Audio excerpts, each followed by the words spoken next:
손흥민 선수가 뛰고 있는 토트넘 소식입니다.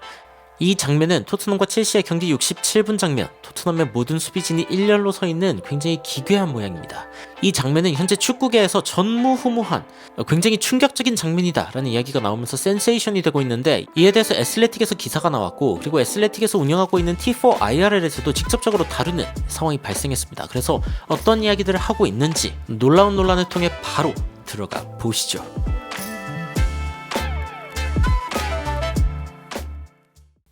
아까 보신 요 장면, 이 토트넘의 이 장면을 이제 도표로 표현을 하자면 이런 느낌입니다. 토트넘 선수들이 쭉 일렬로 서 있고, 그리고 손흥민 선수가 혼자 이렇게 앞에 서 있고, 비카리오가 이제 골키퍼로 이렇게 지키고 있는 171 진영. 도대체 토트넘은 왜 이런 식으로 수비를 한 것인가? 이 부분에 대해서 전문가들의 분석이 쏟아지고 있습니다.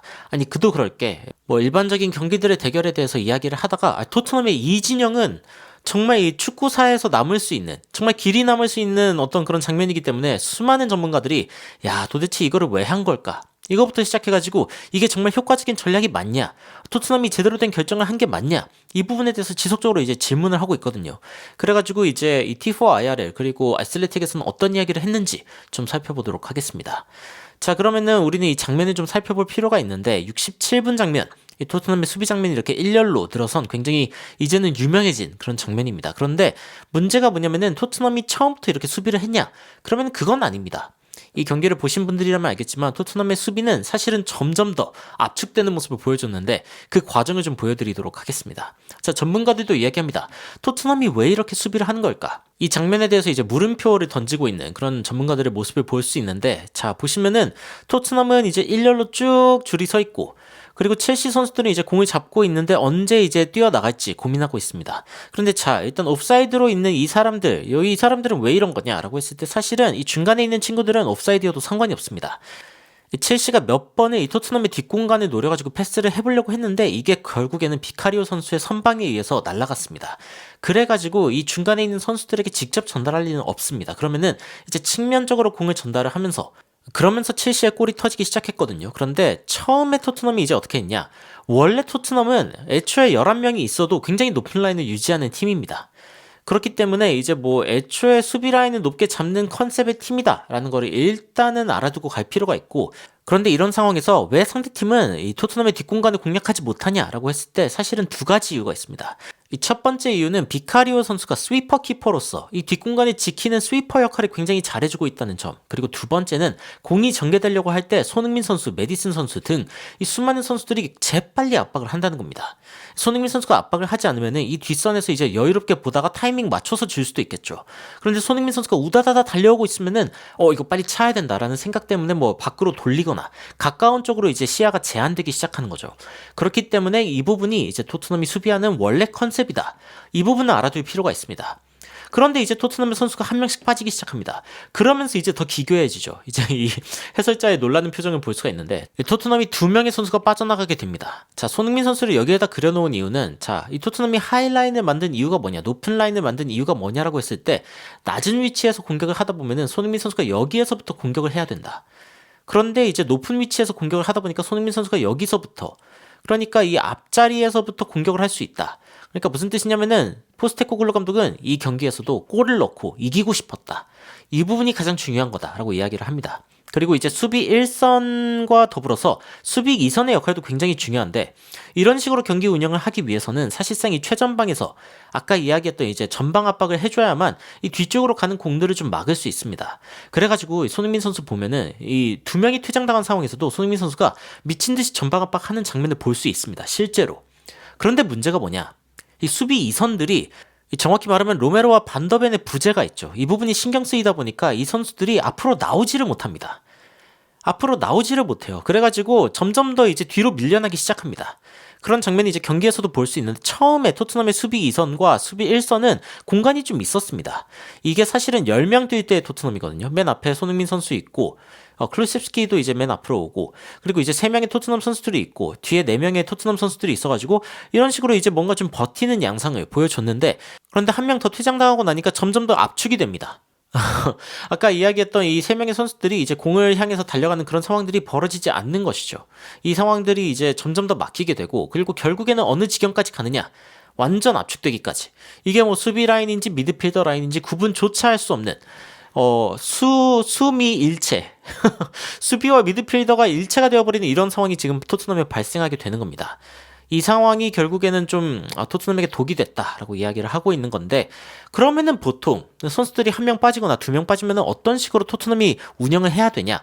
정석으로 봤을 때는 원래 이런 겁니다. 두 줄 수비를 해야죠. 이 두 줄 수비를 하면은 첼시는 애초에 이 두 줄 수비를 뚫는 것조차 힘들어합니다. 그렇기 때문에 실점을 더 막을 수 있었다. 그리고 이렇게 버티다 보면은 한 번쯤은 손흥민 선수가 여기서부터 저기까지 달려가가지고 골을 넣는 그런 원더골을 보여줄 것이다 라고 이제 기대를 해볼 수도 있겠죠. 그것도 뭐 정당한 전략 중에 하나이고, 토트넘뿐만이 아니라 수많은 팀들이 하나 빠졌을 때 사용할 수 있는 그런 장면 중 하나이긴 합니다. 그리고 이제 리버풀도 이런 장면을 사용을 했었죠. 한 명이 더 퇴장이 당하게 되면서 굉장히 또 재밌는 전략을 보여줬었습니다. 이 리버풀이 토트넘을 상대할 때 9명이었죠. 그때 당시에 이제 진영을 보면은 1, 5, 3 최전방에는 사람을 두지 않고 5명의 선수가 뒤에서 수비하고, 그리고 3명의 선수가 앞에서 수비하는 그런 모습을 보여줬습니다. 원래는 4-4-1로 수비를 하고, 그리고 8명만 필드 플레이어가 남았을 때는 4-4 진영을 짜기도 했습니다. 그런데 이런 식으로 왜 했냐?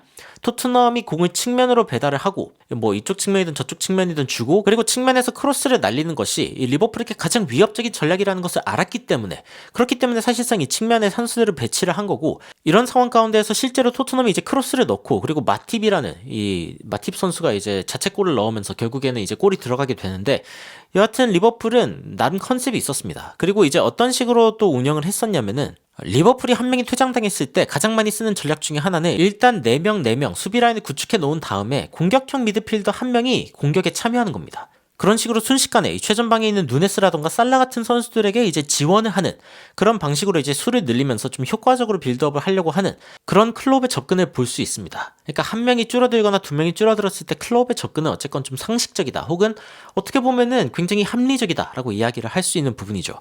그런데 토트넘 같은 경우에는 이런 식으로 그냥 한 줄 수비를 해버리니까, 야, 이건 진짜 미쳤다, 길이 남을 역사적인 장면이다 라고 이야기를 합니다. 그런데 이 장면에 대해서 전문가들이 평가하는 방식을 보면 굉장히 인상적입니다. 게리 네빌 같은 경우에는 토트넘에 대해서 좋은 얘기를 거의 안 하는 그런 해설가로 유명하죠.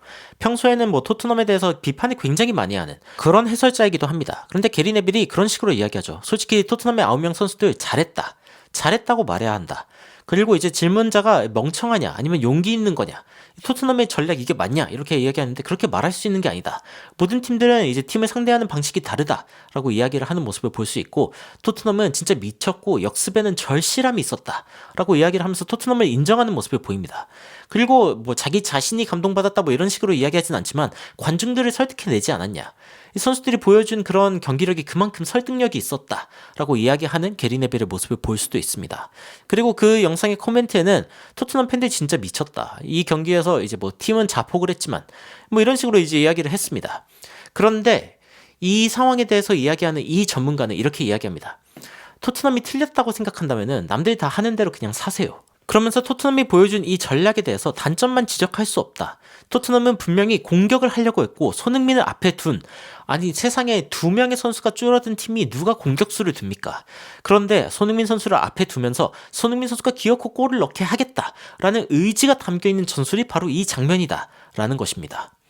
실제로 이제 통계적인 부분을 좀 살펴보면은 토트넘이 첼시와의 경기에서 이 높은 라인을 유지하는 이 그래프를 보면은, 보통 팀들은 토트넘처럼 한 명 퇴장당하거나 2명 퇴장당했을 때 거의 뭐 높은 지역에서 아무 일도 안 일어납니다.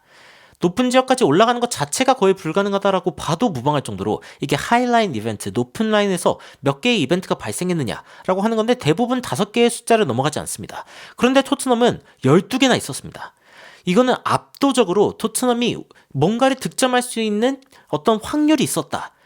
다른 팀들과는 달리 토트넘은 9명이 되더라도 지속적으로 공격을 하려고 하는 의지가 돋보였다라는 게 이 그래프에서 완벽하게 보이는 겁니다. 이 그래프를 보면서 저는 소름 돋았거든요. 와, 이거 진짜 미쳤다. 그런데 토트넘이 이렇게 할 수 있는 가장 큰 이유, 이 뒷공간을 누가 커버해주냐 라고 했을 때 비카리오. 야, 비카리오의 수비 액션이 나왔던 장소를 보세요. 비카리오는 이만큼의 넓이를 커버하고 있던 겁니다.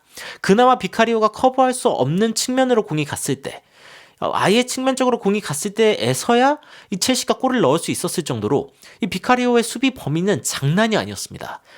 이 앞으로 떨어지는 공에 대해서는 비카리오가 순식간으로 접힐 수 있었고, 근데 옆으로 떨어지는 공에 대해서는 이제 공이 다가오면서 본인이 이제 들어가는 게 아니다 보니까 결국에는 이 측면의 수비에 대해서 이제 좀 문제가 있었고, 이 부분을 파괴한 첼시가 결국에는 똑같은 방식으로 2개의 골을 넣게 되죠. 하지만 그 상황이 발생하기 전까지 첼시는 그렇게 뭐 마땅한 공격을 만들어내지도 못했을 정도로 토트넘을 상대로 고전하는 그런 모습을 보여줬습니다. 한편 토트넘은 처음에 넣었던 첫 골 다음으로 이 후반전에 만들어낸 이 공격성, 한 골을 거의 넣을 수 있는 골 기대값을 만들었습니다. 에릭 다이어의 이 옵사이드는 포함도 안 된 거고, 그리고 손흥민 선수가 슈팅했던 그게 포함이 돼 있겠죠. 그런데 진짜 토트넘은 진짜 여차하면은 이 3대1 상황이 되기 직전에 진짜 골을 넣을 뻔했습니다. 그리고 골을 넣었다라면 이 경기의 역사는 바뀌었을 수도 있겠죠. 이렇게 안제 포스테코글루 감독이 끝까지 결과를 만들려고 한 이 장면에 대해서 애슬레틱지에서는 이렇게 이야기했습니다. 저는 이 말이 굉장히 시적이다라고 생각을 했는데, 이 포스트 매치 인터뷰에서 포스테코글루 감독이 자신의 전술은 간단하다라고 이야기하면서 그냥 이게 우리 자신이다라고 이야기했다 라고 이야기한 뒤에 이 뒤에 이렇게 이야기하죠.